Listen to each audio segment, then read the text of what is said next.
The Galactic Council was in panic. Station Black Echo had gone completely silent.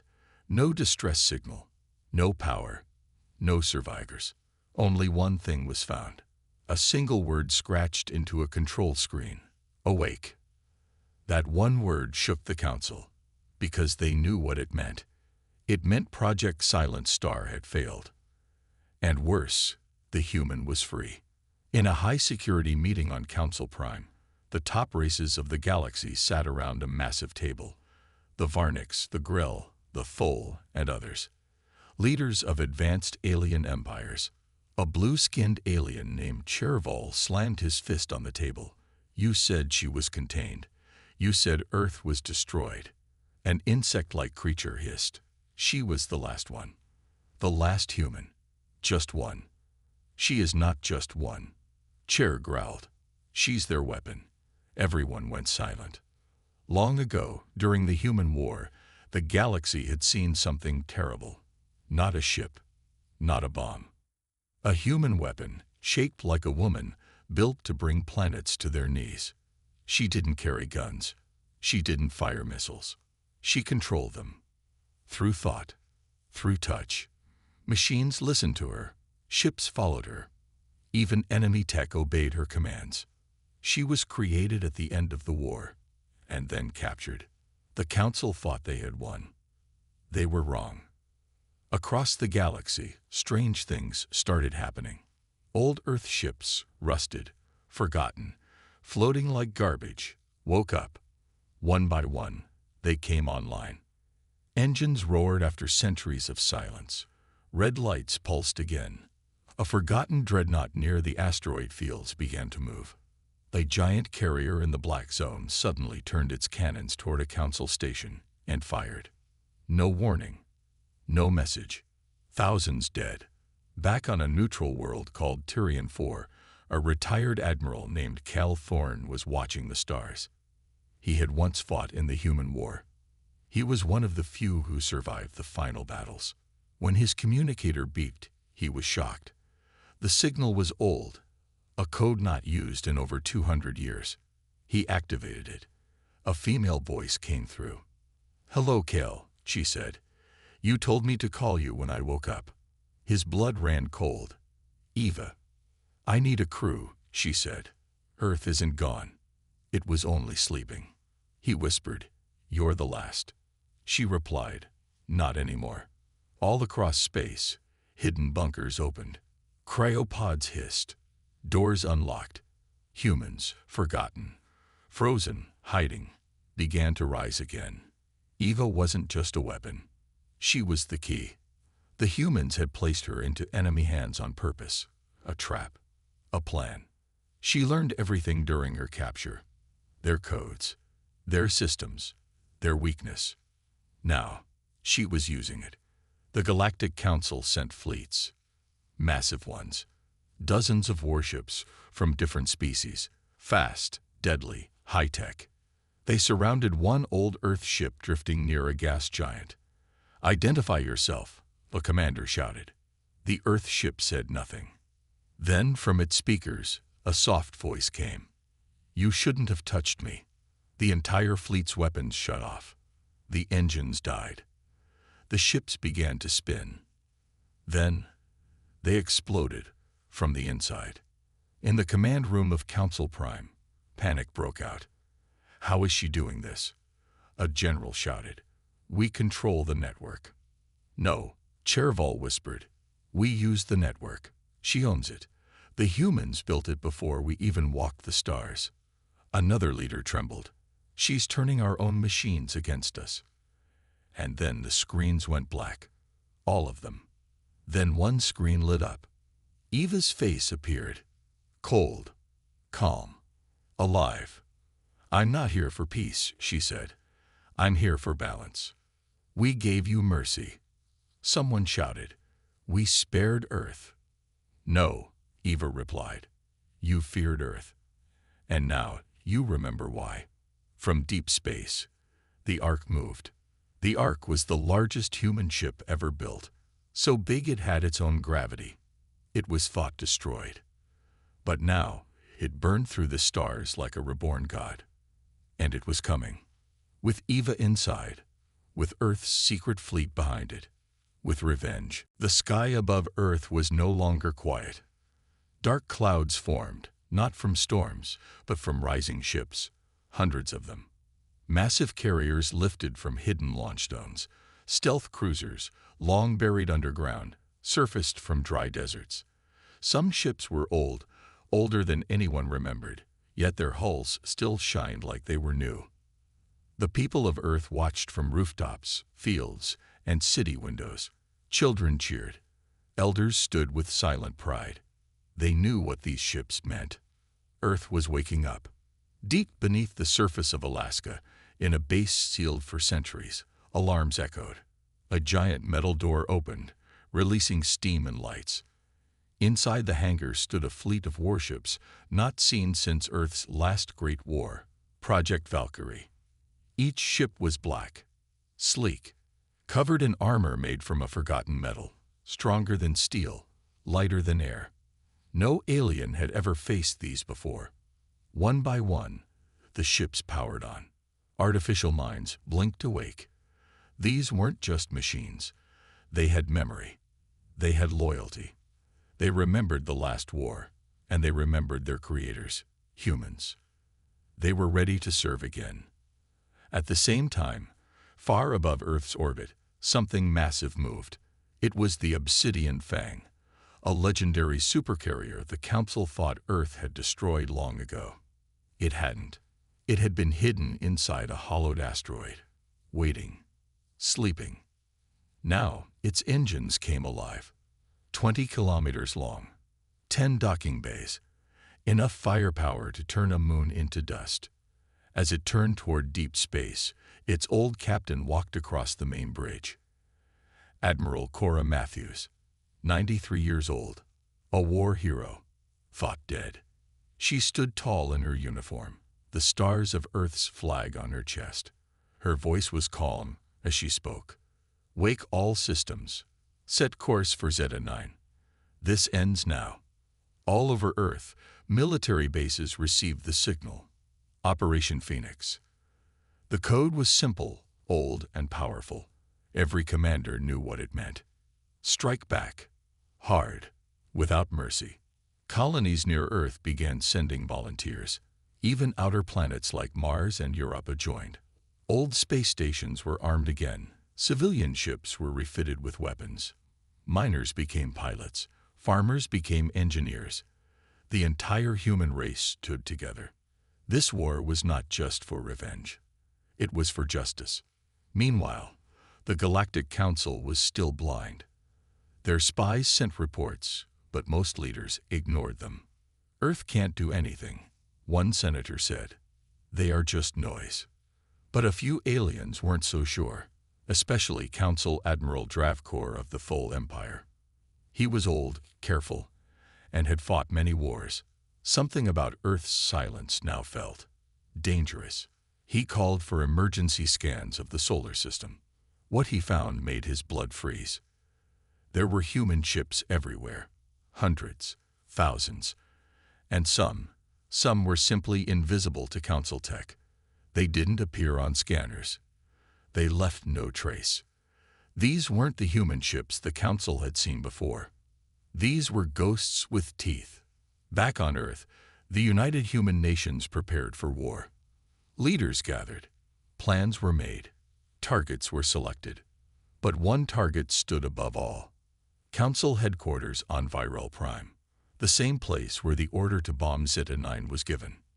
That's where Earth would strike first, not to send a message, but to remind the galaxy, humanity does not kneel. As night fell on Earth, people looked up and saw a sight never seen before. The Armada, a line of warships stretching across the sky like a metal river, moving slowly, silently, toward the stars. Fighters zipped between carriers. Frigates formed formations. Drones circled above. The sleeping fleet was not sleeping anymore. On the ground, an old mechanic watched the ships rise. His name was Marco, and he had worked on Earth engines for 50 years. Beside him stood his grandson. "Grandpa, The boy whispered, "Is this a war?" Marco didn't look away from the sky. "No," he said quietly. "This is the answer to a question the galaxy should never have asked." In deep space, Council listening posts began to fail. One by one, they were destroyed by weapons they didn't understand. Missiles that changed direction mid-flight, beams that sliced through shields like paper, ships that blinked out of sight and reappeared behind enemy lines. The Council panicked. Too late. Earth had already launched. And when Earth launches, it doesn't stop. The Ark did not send a message. It didn't ask for peace. It didn't ask for surrender. It simply arrived, above Council Prime, the capital of the Galactic Council. Its engines were silent. Its weapons were hidden. But its presence spoke louder than any threat. Inside the Ark, Eva stood before a long row of screens. Each showed parts of the galaxy, alien worlds, fleets, council stations. Her voice was calm. "Today, we strike." Around her stood old soldiers, young fighters, and awakened minds. Humans once frozen in cryo-sleep, now standing strong again. Some wore armor. Some wore flight suits. Some were barefoot, fresh from the pods.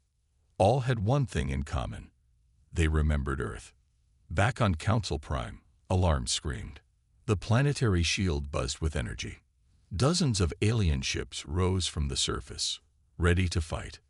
But nothing happened. The Ark didn't fire. It didn't move. It just hovered, watching, waiting. Then, the sky turned red. Across the galaxy, at the exact same moment, hundreds of council stations lost power. Mainframes died. Defense grids shut down. Weapons turned off. The humans weren't just attacking from the outside. They were already inside the system. Years ago, Earth had placed sleeper codes into galactic technology, silent viruses, waiting. Eva was the key. Her mind woke them up. On Council Prime, the shield protecting the planet suddenly flickered, then vanished. The alien generals panicked. How? This shield has stood for 200 years. Human code, someone whispered. She's rewriting everything. Then came the first real strike. Not from the Ark, but from below. Deep in the heart of Council Prime, hidden tunnels exploded open. Humans emerge. Not soldiers. Civilians. Refugees once captured by the Council. Scientists, engineers, doctors, survivors. They had lived underground for decades, hiding in the shadows. Now they rose. Guided by Eva's voice. Inside their minds, a signal played. Strike now. And they did. Power plants exploded. Weapon caches were stolen. Command towers fell. The capital city burned from within. Above, the Ark finally moved. Its massive side opened. Out came the old Earth fighters. Small, fast, deadly. Each one flew straight through the weakened planetary defenses. One after another, they disabled key council buildings. But they didn't kill civilians. They weren't here to conquer. They were here to crush the Council's control, to break their power, to make the galaxy remember the truth. You don't capture a human and expect peace. In the control chamber of the Ark, Eva looked at the red map in front of her. A blinking symbol showed the Council's central tower. "That's the heart," she said. Commander Rios, her second in command, nodded. "We go in with a strike team." Eva shook her head. "No, I go in alone." "Alone? That's suicide." Eva turned to him. "They took me alone. They locked me in the dark. I want them to see me with their own eyes and remember what they created." Meanwhile, inside the tower, the council leaders were trying to escape. Ships on the roof were ready, engines hot. But before they could leave, the air changed. The doors hissed open. Eva stepped in.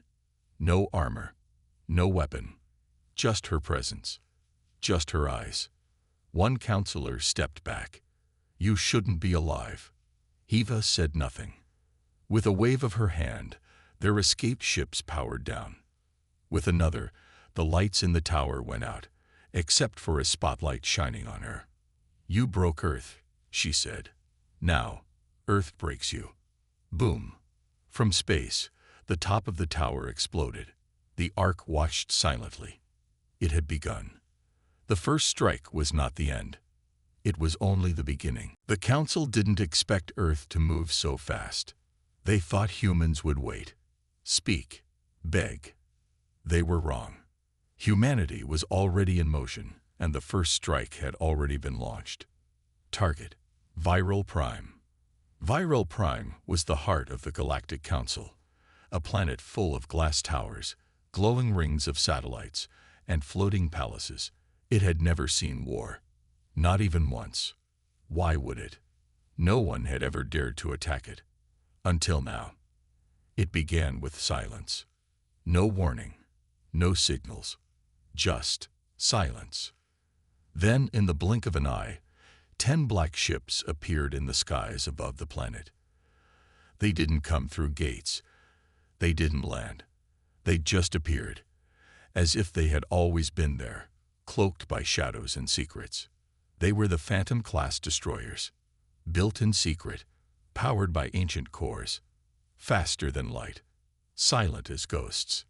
Each one had one mission: strike the Council's command center, burn the heart, leave no warning. Council guards saw nothing. By the time they realized something was wrong, it was too late. The sky above the capital city turned red. One by one, the towers exploded. The Council Defense AI tried to respond, but the humans had already hacked it. Doors locked. Shields shut down. Enemy cannons turned inward. Nothing made sense. On the main Council screen, one message appeared in big bold letters: "This is for Zeta 9. And then, the screen went dark. High above, Admiral Cora Matthews watched from the command chair of the Obsidian Fang.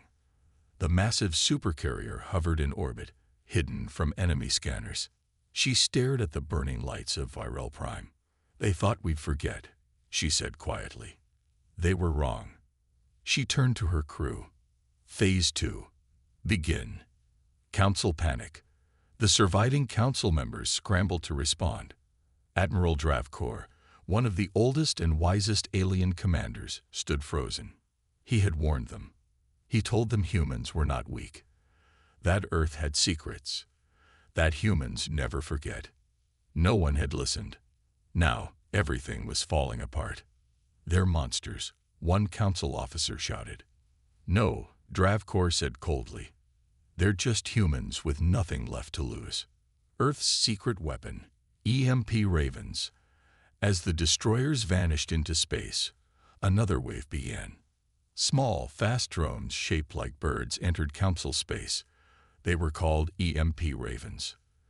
They had one job: shut down everything. Shields, weapons, communications, power grids. The Council's fleet, once shining and proud, suddenly went dark. Ships drifted, blind and powerless. The humans didn't fire yet. They just watched and waited. The message to the galaxy. Back on Earth, the human president spoke to the galaxy. It was a short message. His voice was calm, cold, unshaken. "You burned Zeta 9. You murdered children. You called us savages. You wanted war. Now you have it." The message was broadcast across thousands of systems. Everyone saw it. Some cheered. Some screamed. But no one ignored it. Resistance begins to form. Not everyone in the galaxy supported the Council. When they saw Earth's attack, some aliens paused. They remembered Earth's kindness, Earth's trade, Earth's peace, and they remembered how the Council betrayed it. Small rebellions began. In Sector 12, a fleet of mining ships turned their drills against Council vessels. On the planet Varna, a group of alien students replaced the Council flag with Earth's. "Justice for Zeta 9, they shouted. The galaxy was changing, and Earth was the spark. Cora's warning. Back on the Obsidian Fang, Admiral Matthews received a report. Her eyes narrowed.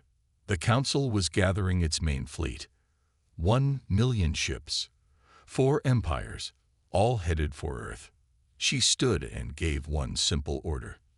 Let them come. They'll see what happens when Earth stops holding back. A deadly signal. As Viral Prime burned, a Council scientist sent a final message. He had hacked a human drone. He thought he could stop it. But when he opened the drone's memory, all he found was a message. Just 2 words. Round 1. And then the drone exploded. Space shook. Not from sound, but from fear. The Ark had awakened. It was not just a ship. It was the last city of Earth, built in the final days of the human galactic war. Bigger than any alien station. Powered by something the galaxy still didn't understand. For 300 years, it slept in the dark part of the universe, hiding, waiting. Now it was back, and it wasn't alone. Eva stood on the bridge of the Ark, calm, focused, alive. Around her were humans, real ones, survivors, soldiers, engineers, children, woken from cryo-sleep. Many had lost everything. Some remembered the screams, the fire, the betrayal. All of them remembered who was responsible. She looked at the stars. "We're not here to start a war," Eva said quietly, "but we will end one." The crew around her nodded. "We lost Earth," a man whispered. Eva looked at him. "No, we became Earth." From deep space, small human ships spread out. They weren't shiny. They weren't fast. But they were dangerous. Each one had a purpose: attack, defend, or hack. The Council had forgotten how humans fought. Not like other species. Humans didn't fight fair. They didn't follow patterns. They broke rules. They created chaos. They made war an art. Meanwhile, the Galactic Council was still trying to understand what was happening. "How did the Ark survive?" shouted one admiral. "It was destroyed in the Battle of Saren." "No," Chervol replied darkly. "It escaped Saren. That battle was a trick. The humans wanted us to think they were finished." A young officer ran in. "We just lost contact with Sector 9. And our AI systems are going offline." "What do you mean offline?" someone asked. "They're obeying her." The room went quiet. Machines across the galaxy, drones, defense systems, autoships were now under Eva's silent control. The galaxy had built its systems on human tech, and now human code was waking up inside them. In the far orbit of a Council-controlled world, 3 massive alien ships prepared to fire on a lone Earth scout vessel. Inside the scout ship, a single human pilot looked calm. He whispered, "Showtime." Suddenly, the attacking ship stopped. Engines dead, lights off. And then, their weapons turned inward. Explosions filled the sky. The human pilot smiled. "Thanks, Eva." Back on the Ark, Eva was studying something, an old map, one that showed ancient Earth colonies that the galaxy thought were dead. But they weren't. They were silent, hiding, growing, preparing. A female officer walked in. "Another message from Cal Thorne. He says he's gathering old veterans from the war. They're ready." Eva nodded. "Good. We'll need every hand." The Ark's AI spoke. "Targets locked. Shall we begin?" Eva didn't answer right away. She stared at a planet glowing in the distance, Council Prime, the heart of the enemy. The place where she had been tortured, studied, and locked away. The place that ordered Earth's destruction. She whispered, "They stole my name, my life, my people." She looked up, eyes sharp. "Now, we take it all back." In Council Prime, a small child pointed at the night sky. "Look, Mama," she said, "a new star." Her mother smiled. But that star was not a star. It was the Ark entering orbit, dark as death, silent as a shadow. And it was watching. For many years, Earth stayed quiet. The Galactic Council thought humans were weak. They saw Earth as a small, backward planet. The Council made rules, and humans were told to follow. At first, Earth tried to cooperate. They wanted peace. They wanted to be part of the galaxy. But the Council didn't treat humans as equals. Taxes were high. Human ships were searched. Colonies were taken away. Earth was forced to give up land, resources, and even lives. Still, Earth stayed calm. But patience has limits. The breaking point came from Zeta 9, a small human colony far from Earth. It wasn't a big place, just a quiet world where families worked hard, raised their children, and dreamed of a future. One day, all contact with Zeta 9 was lost. The Galactic Council said it was a solar storm, but humans knew better.